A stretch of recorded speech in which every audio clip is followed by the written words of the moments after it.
Hello అండి, welcome to my channel. నేను ఇక్కడ చీజ్ బ్రెడ్ అయితే చేస్తున్నానండి. ముందుగా టమాటా ముక్కలు, ఉల్లిపాయ ముక్కలు, పచ్చిమిరపకాయ ముక్కలు, క్యాప్సికము, రెడ్ చిల్లీ, ఉప్పు వేసుకొని బాగా కలుపుకున్నాను. అలాగే ఫ్రెష్ క్రీమ్ కూడా వేసి బాగా కలిపాను. కోడిగుడ్లు 2 తీసుకొని గిన్నెలో కొట్టి ఉప్పు, నూనె, బ్లాక్ పెప్పర్ వేసి దాన్ని కలిపి పక్కన పెట్టుకున్నాను. బ్రెడ్ మనకు కావాల్సినట్టు కట్ చేసుకోవచ్చు. నేను ఇక్కడ స్టవ్ మీద పాన్ పెట్టి బటర్ వేసాను. బటర్ వేసిన తర్వాత బ్రెడ్ అయితే వేసానండి. చాలా బాగుంటుంది ఇలా చేసుకుంటే.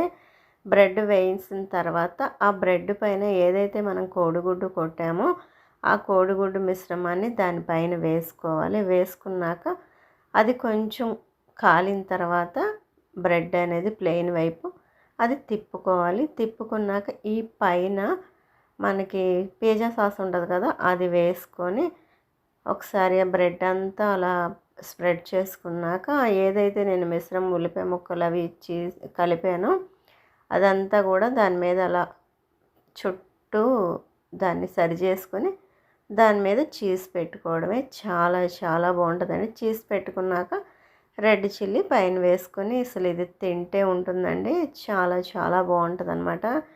మీకు కూడా నచ్చుద్ది. అంటే నేను కొంచెం అది బటర్ తగ్గిందని చెప్పి అట్లా వేసానన్నమాట. చూసారు కదా ఎంత బాగుందో. మీకు నచ్చుద్ది. మీరు కూడా కంపల్సరీ ఇది ట్రై చేయండి. చాలా టేస్ట్ ఉంది.